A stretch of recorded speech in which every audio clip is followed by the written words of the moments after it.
going on, you badass motherfuckers? How you doing today? It is your pal, Chris, aka MrRamone420, and I'm back with an exciting new review for all of you hep cats and kitty cats and cats, whichever ones that really work for you.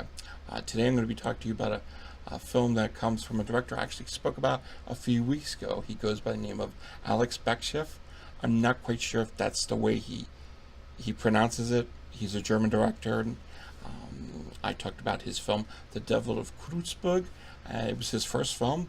Pretty interesting film, and I gotta say, there was a lot of good stuff that came out of it. And he asked me to review his second film. I said, yeah, let me take a look at it.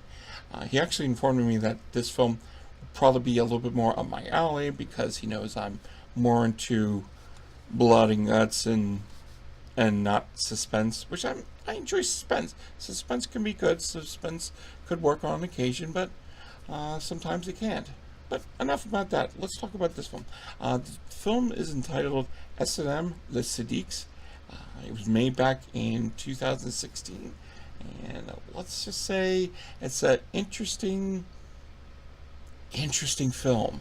So the film takes place around the time David Bowie died. We really miss you, Starman, so damn much. So we're introduced to this girl who goes by Marie. Marie just arrived in Berlin and has no place to stay. Luckily, she called a friend a few days ago, and he said, hey, you can crash on my couch. Right? Wrong.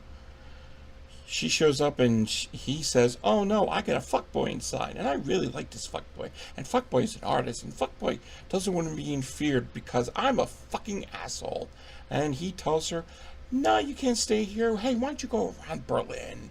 There'll probably be some friendly people that will help you out. Huh? So she goes to a bar and she's introduced to this bartender, and he seems nice, and he says, hey, I got a couch you could crash on.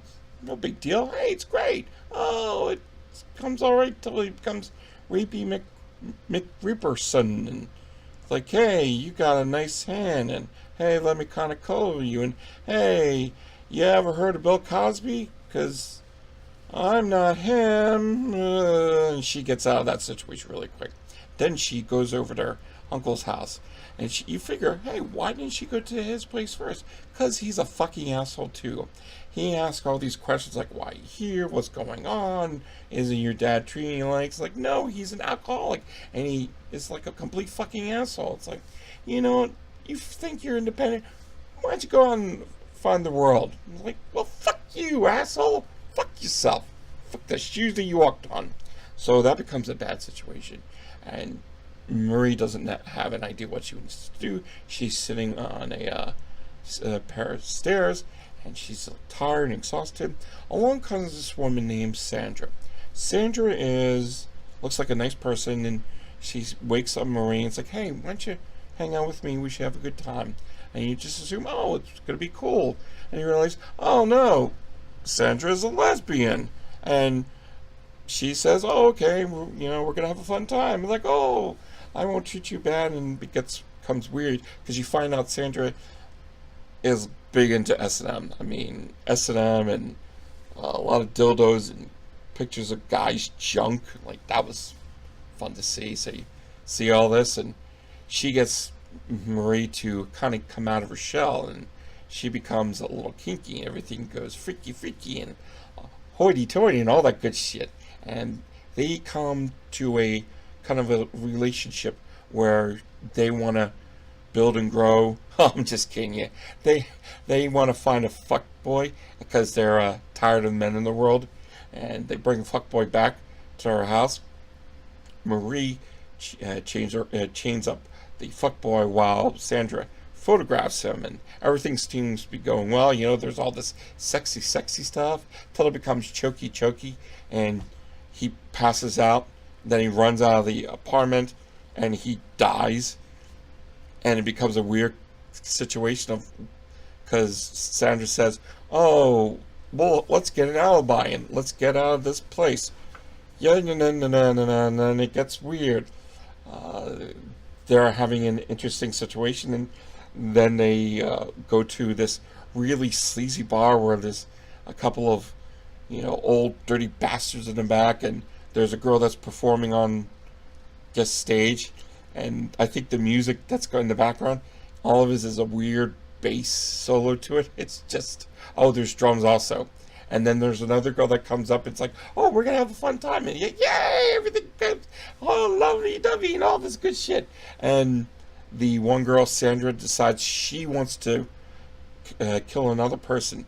Maria really doesn't have the urge to, but Sandra's an angry woman, a lesbian woman who's really angry.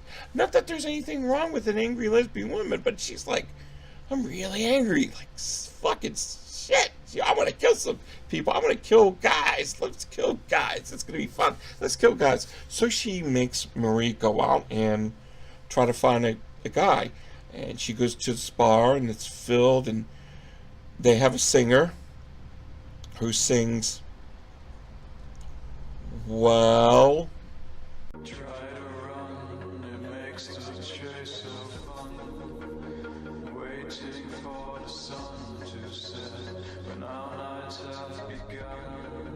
Wasn't that great?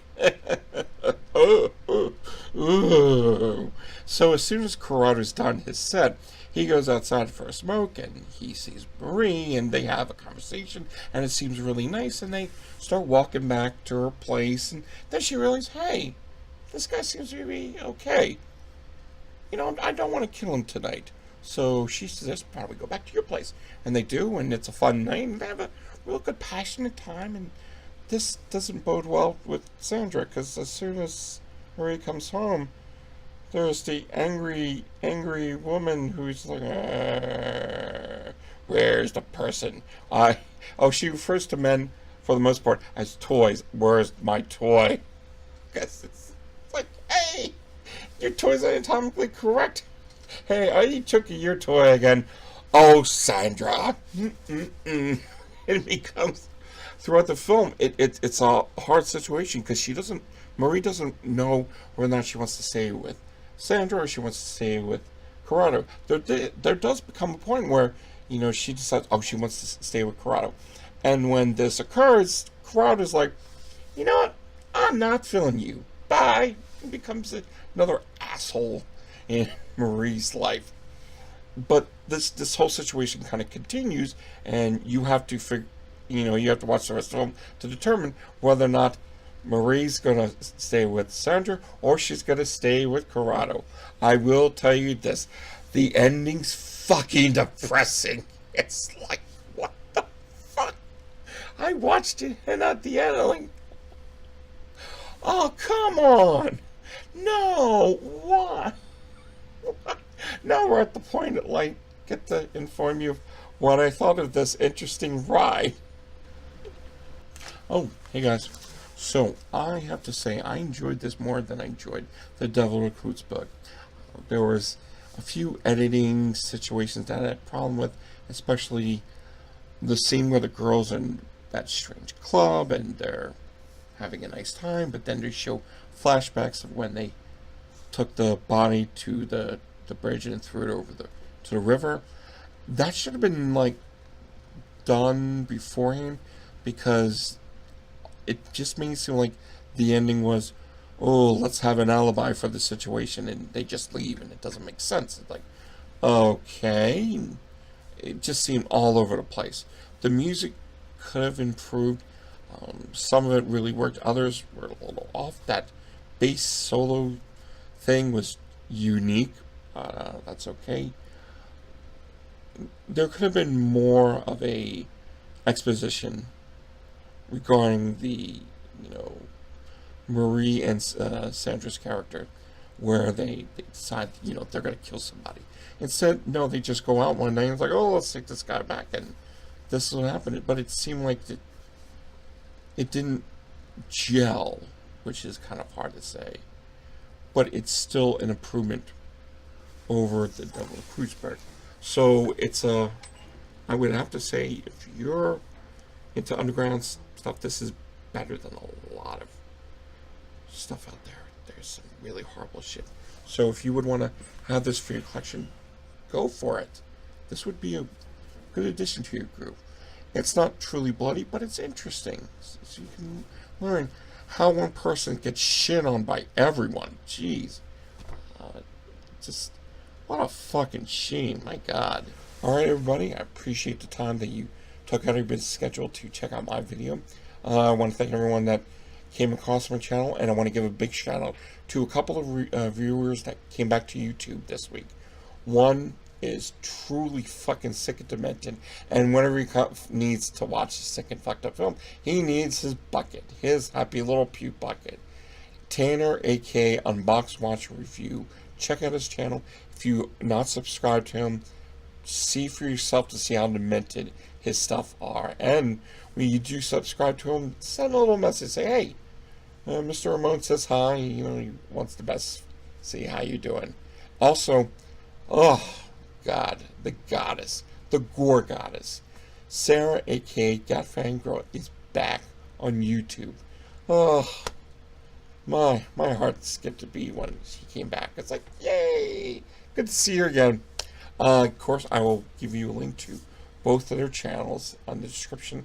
Also, the best way to get in contact with me, you can leave me comments here. Don't send me an email. Go on my Facebook page. That's the best way to, like, send me a message if you want me to review your movie. That's awesome.